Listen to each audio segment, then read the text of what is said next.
Olá pessoal, boa noite. Espero que, como eu, todos vocês também estão assim apreensivos, né, e ansiosos com a nossa volta ao culto aí para o primeiro domingo de novembro e inclusive registrando uma ceia tudo juntinho, né? E eu também tô assim, caramba, que esse dia chegue loguinho, tá bom? Mas antes disso, como hoje é o nosso culto na quinta-feira, o nosso culto de oração, ah, vamos orar então um pouco mais para essa tomada de decisão ser uma tomada correta, uma tomada certa, uma tomada dentro daquilo que agrada a Deus.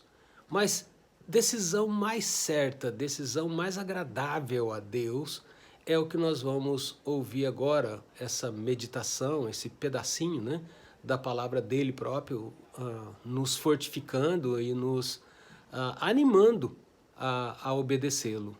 Abre aí a sua Bíblia no livro de 1 Pedro. 1 Pedro, capítulo número 1. A gente vai ver aí até talvez o verso número 5, mas possivelmente vamos parar no verso 4. Eu gosto demais dessa escrita de Pedro, gosto demais do jeito que ele coloca as coisas e como isso assim vem mexer com a sua e com a minha estrutura, como é o que está fazendo aqui. Então, quando a gente pega essa carta e vamos para 1 Pedro 1, de 1 pelo menos até 4, diz a palavra o seguinte: Pedro, apóstolo de Jesus Cristo, aos eleitos que são forasteiros da dispersão, no ponto, Galácia, Capadócia, Ásia e Bitínia, eleitos segundo a presciência de Deus Pai, em santificação do Espírito para a obediência e a aspersão do sangue de Jesus Cristo, graças e paz vos sejam multiplicadas. O verso 3, então Pedro fala: Bendito Deus e Pai de nosso Senhor Jesus Cristo, que, segundo a sua muito misericórdia, nos regenerou para uma viva esperança, mediante a ressurreição de Jesus Cristo dentre os mortos, para uma herança. Presta atenção nisso, gente, que coisa, que conforto, que coisa assim louca é esse amor de Deus por nós. Para uma esperança incorruptível, sem mácula, imarcessível, reservada nos céus para vós outros.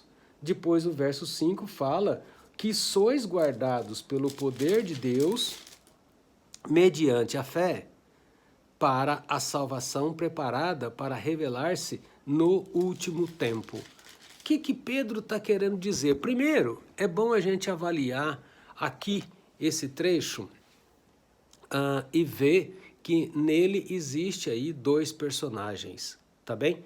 Um personagem é, na verdade, simples, ou seja, ele não é múltiplo, é uma única pessoa, que é Pedro, o apóstolo. O apóstolo, então, de Jesus Cristo como ele se apresenta. E o segundo personagem traz para nós aí a ideia daqueles que são os eleitos. Um personagem múltiplo. Nesse caso, entra você e entra eu. E é muito interessante entender isso, porque como desenvolve o texto, a gente vai perceber o amor realmente que Deus tem por você e tem por mim. Não só teve, mas como tem. Quando vem vindo o texto dizendo a questão de que Pedro é apóstolo aos eleitos na dispersão, ou seja, aqueles que foram de fato escolhidos por Deus, elegidos por Deus e que estavam dispersos, tá bem? Pedro então chama atenção nesse ponto. É fácil a gente perceber que no meio de muitas pessoas que a gente vive, quantos desses ou dessas pessoas, né, muitas vezes não conseguem entender, não conseguem ouvir a respeito da pessoa de Jesus Cristo e não se entrega para essa eleição, nas alturas do campeonato que Deus faz.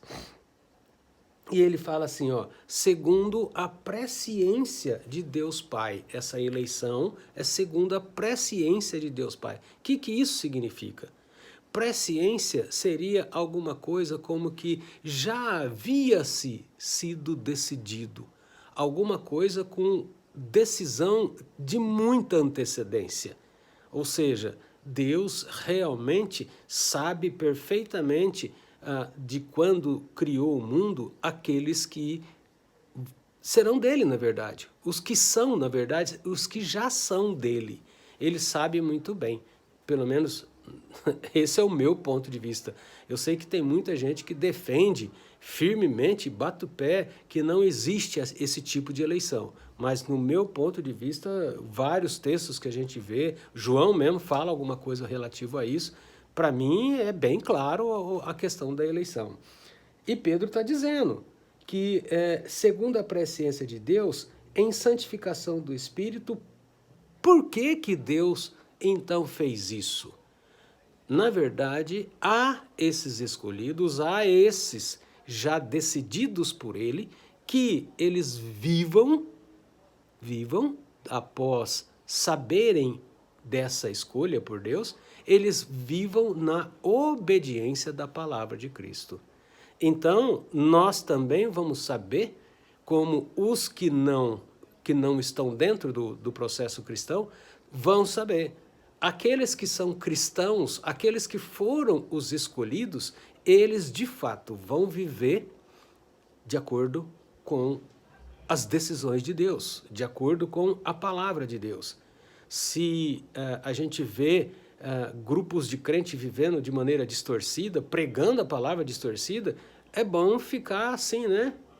Com o pé atrás, porque, pelo que eu entendo aqui na palavra, devemos viver na obediência. Por isso aconteceu a morte e ressurreição de Jesus Cristo. Para que você, quando diz lá na frente, através da fé, então desenvolva essa obediência a Deus Pai.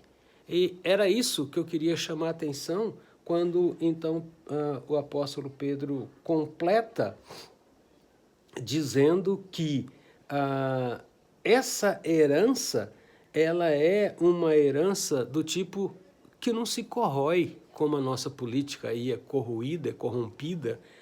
Essa herança que temos em Deus, não, ela é fixa, ela é firme e jamais vai mudar de qualquer jeito, de qualquer posição.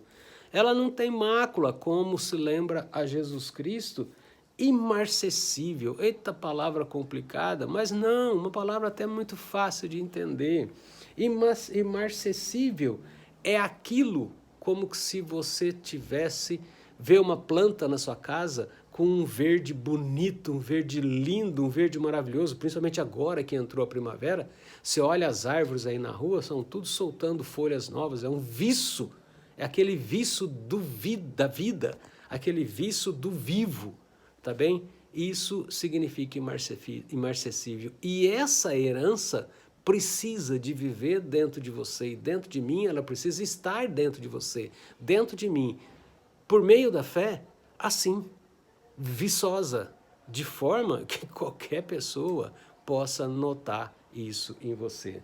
Essa herança, veja, ela é reservada nos céus para vós outros. Olha o que Pedro fala, ou seja, partindo dele em diante é que essa herança é reservada.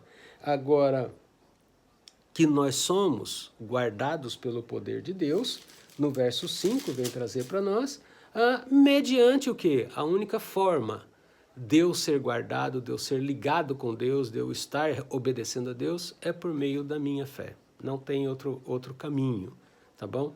E eu desejo a você, assim, que você busque aumentar a sua fé a cada dia, a cada momento, e em tudo busque a fé.